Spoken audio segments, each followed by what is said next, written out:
అమ్మ సార్. ఏం చెప్పమ్మా, ఏం జరిగింది? ఏం చేశారు? ఆయన సహాయం ఏం చేశారు? ఎడ్ చేశారు? ఆయన వచ్చినాడు, ఇంటికి వచ్చినాడు, పిల్లోని పింఛని ఇచ్చేదానికి వచ్చి చూసి ఇండ్లు ఇచ్చిన తావు ఇచ్చినాడు, లెక్క ఇచ్చి ఇండ్లు కట్టుకోమని బాగా చేయమని చెప్పినాడు సార్. మేము ఆయన చెప్పినట్టు అన్నీ చేసి కట్టుకున్నాము. ఇంట్లోకి మన్నాడు ఇంట్లోకి కూడా అన్ని పోవాలని కోరుకుంటున్నాం సార్. సార్ నువ్వు రావాలా. Thank you. ఎట్లా చేయగలిగారు చెప్పమా, ఒక్క నిమిషం.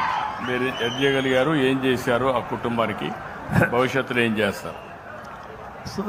నమస్కారం సార్. మాకు ఈ అవకాశం కల్పించినటువంటి జగన్మోహన్ రాజు గారికి ఫస్ట్ ధన్యవాదాలు చెప్తున్నాను. అన్నగారు వచ్చి కలెక్టర్ ద్వారా మాకు ఒక పేద ఫ్యామిలీకి ఇల్లు ప్రాబ్లం ఉంది, మీరు కొంచెం కోఆపరేట్ చేస్తారు, కట్టించాలని అడిగారు సార్. మేము కలెక్టర్ గారి ద్వారా కోఆపరేట్ చేసాం సార్. ఆ కన్స్ట్రక్షన్కి మేము సహకరించాం సార్. ఈ అవకాశం కల్పించినటువంటి కలెక్టర్ గారికి, మా జగన్మోహన్ రాజు సార్ గారికి, టోటల్గా మీకు మా ప్రత్యేక ధన్యవాదాలు తెలుపుకుంటున్నాం సార్. ఈ కార్యక్రమంలో మేము ఫ్యూచర్లో కూడా నెక్స్ట్ ఫర్దర్గా కూడా మేము కోఆపరేట్ చేస్తాం సార్. మేము భాగస్వాములు అవుతాం సార్. ఈ స్కీమ్ మాకు చాలా, మాకే కాదు సార్, ఎంటైర్ ఆంధ్రప్రదేశ్కి చాలా మంచి స్కీమ్ సార్ ఇది. పీపుల్ ద్వారా సొసైటీలో చాలామంది ఉన్నతమైన పొజిషన్ ఉన్నారు సార్. వాళ్ళు ప్రతి ఒక్కరూ ఒక కుటుంబాన్ని దత్తత తీసుకున్నా కూడా మీరు నిర్దేశించిన స్కీమ్ ఎంతో సక్సెస్ అవుతుంది సార్. మీరు ఎన్నో స్కీమ్ సక్సెస్ చేస్తారు సార్. ఇది కూడా సక్సెస్ అవుతుంది. దీని ద్వారా మన ఆంధ్రప్రదేశ్లో పేదరికం అనేది తగ్గిపోతుంది సార్. మీరు ఇందులో కూడా 100% సక్సెస్ అవుతారు సార్. ఇందులో అందరూ కూడా మాలాగే షేర్ చేసుకుంటారని నేను ప్రజలందరికీ, సొసైటీలో ఉన్నత స్థానంలో ఉన్నందుకు నేను కోరుకుంటున్నాను sir. Thank you sir. Kalyan అనే student, degree first year sir. ఇప్పుడు అది టేకప్ చేస్తున్నాను సార్. నేను లాస్ట్లో మాట్లాడిస్తాను. Okay sir. Thank you sir. నువ్వు మాట్లాడు. మా సమ్మేపల్లి మండలంలో సార్ గారు పింఛని పంపడానికి మా ఇంటికాడికి వచ్చినారు. మా నానమ్మకి పింఛని ఇచ్చి మాకు ఇల్లు ఇచ్చి మా ఇల్లు కట్టించడానికి కలెక్టర్ సార్ కూడా సాయం చేసినారు. మాకు సార్ గారికి ధన్యవాదములు.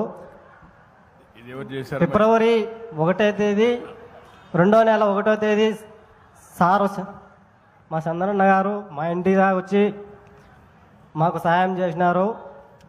కావున ఇల్లు బాగా కట్టుకొని మేము పాతిల్లు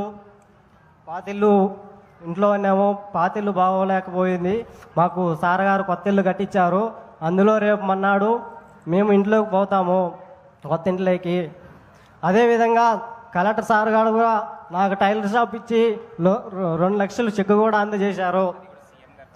అది కూడా సీఎం సార్ గారు మాకు అందజేశారు.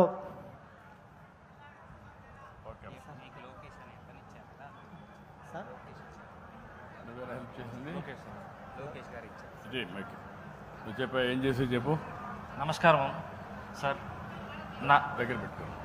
నమస్కారం, నా పేరు లోకేష్. నేను అన్నడకానే ఒక ఇల్లు కట్టించాను.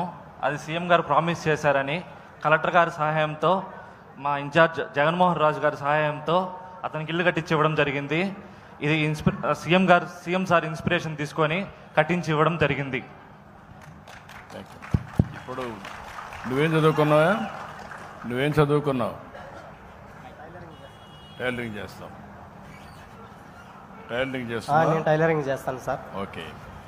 ఇప్పుడు ఇంట్లో చేసుకొని బాగా చేసుకోగలుగుతావా? ఇంట్లో కొత్త ఇంట్లోనే చేసుకుంటాను సార్. ఓకే. ఎంత సంపాదిస్తావు నెలకు? 10,000 రూపాయలు వస్తాయి సార్. 10,000 రూపాయలు వస్తాయి. మీ అమ్మకు పెన్షన్ వస్తుందా? మా నాన్నమ్మకు పెన్షన్ వస్తుంది సార్. మీ నాన్నమ్మకు పెన్షన్ వస్తుంది. ఓకే. లేదు సార్. మదర్ ఫాదర్ లేదు, మీ నాన్నమ్మ నీతో ఉంటుంది, ఆమె నిన్ను పెంచింది? అవును సార్, మా నాన్నమ్మే నన్ను పెంచింది సార్. ఓకే. ఇంకా అతన్ని ఏమన్నా స్కిల్ డెవలప్మెంట్ చేసి నెక్స్ట్ లెవెల్కి తీసుకురాగలిగితే తీసుకురండి. Okay. Thank you sir. Okay.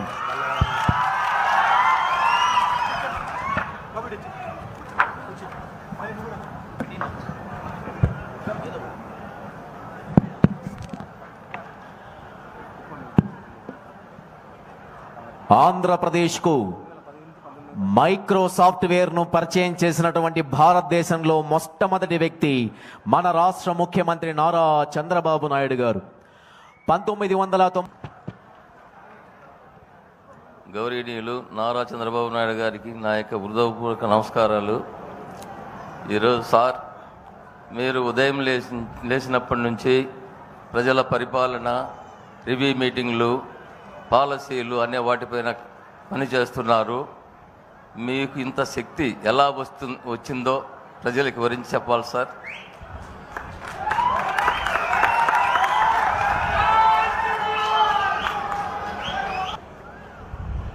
గౌరవనీయులు జగన్మోహన్ రాజు గారు, వేదిక పైన ఉన్నటువంటి జిల్లా కలెక్టర్ గారు, అదే సమయంలో ఈ కార్యక్రమానికి వచ్చినటువంటి కే బొయ్యపల్లి గ్రామస్తులందరికీ నాకు అత్యంత ప్రీతి ప్రాంతమైనటువంటి ప్రాంతంలో మా తెలుగింటి ఆడపడుచులు చూస్తున్న పెద్ద ఎత్తున వచ్చారు. మా ఆడబిడ్డలకి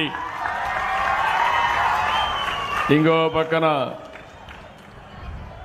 పిల్లలు కూడా చాలా మంది వచ్చారు. వాళ్ళు కూడా పిల్లలను చూస్తే ఈరోజు మనం ఇచ్చినటువంటి తల్లికి వందనం పైన నాకు ధన్యవాదాలు చెప్పడానికి వచ్చారని చెప్పి ఆశిస్తున్నా. అలాంటి చిరంజీవులకి, ఇంకో పక్కన సోదరులందరికీ, యువత ఎప్పుడు కూడా సమాజానికి ఎంతో అవసరం. అలాంటి యువ సోదరులు చూస్తే నాకు ఒక ధైర్యం.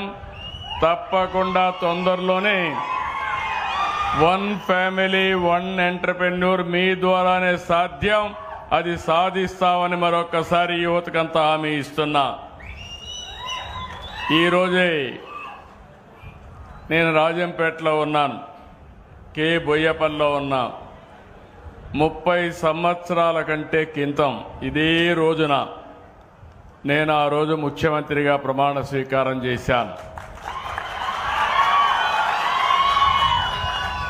అది తలుచుకున్నప్పుడు ఒక్కోసారి గర్వకారణం. అదే రోజున ఈరోజు ఇక్కడికి వచ్చినప్పుడు నేను 2 కార్యక్రమాలకు అటెండ్ అయ్యాను. ఒకటి, పింఛన్లు నేరుగా ఇచ్చే కార్యక్రమం ఏ విధంగా జరుగుతుందో చూడడానికి ఈరోజే ఒక మహిళ కిడ్నీ ఫెయిల్ అయింది, లేయలేదు. భర్త ఒక ఆటో డ్రైవర్, ఆవిడ్ని రోజంతా మంచానికే పరిమితం అవుతుంది. ఆవిడికి భోజనం చేసి పెట్టాలి, స్నానం చేయించాలి. చేసిన తర్వాత మళ్ళీ ఆటో, కొంతమంది ఎవరైతే స్కూలుకు తీసుకుపోవాలో వాళ్ళు తీసుకుపోయి ఆ ఆటోలో కూడా పాత ఆటో నడుపుకుంటూ జీవనాన్ని గలుపుతున్నారు. అలాంటి కుటుంబాన్ని చూసినప్పుడు నాకు అనిపించింది, మనిషి జీవితానికి ఒక సార్థకత ఉండాలనే ఉద్దేశంతోనే ఈసారి కొత్తగా పింఛన్లు ఇచ్చినప్పుడు 4,000, 6,000, 10,000, 15,000 పింఛన్లు ఇచ్చిన ప్రభుత్వం, మానవత్వం ఉండే ప్రభుత్వం ఈ తెలుగు ఎన్డీఏ ప్రభుత్వం అని చెప్పి కూడా నేను మీకు తెలియజేస్తున్నా. వాళ్ళ పరిస్థితులు చూశాను, నేరుగా పింఛన్ ఇచ్చాను. ఆ పింఛన్ రాకపోతే ఆవిడ జీవితంలో రోజు ఎన్నో ఇబ్బందులు పడేది. అలాంటి ఒక ఆడబిడ్డకి కనీసం పోషణకి తెల్లవారు నిద్రలేయంగానే మొదటి తారీఖున మా ఆఫీసర్ వెళ్ళి ఇంటి దగ్గర 15,000 రూపాయలు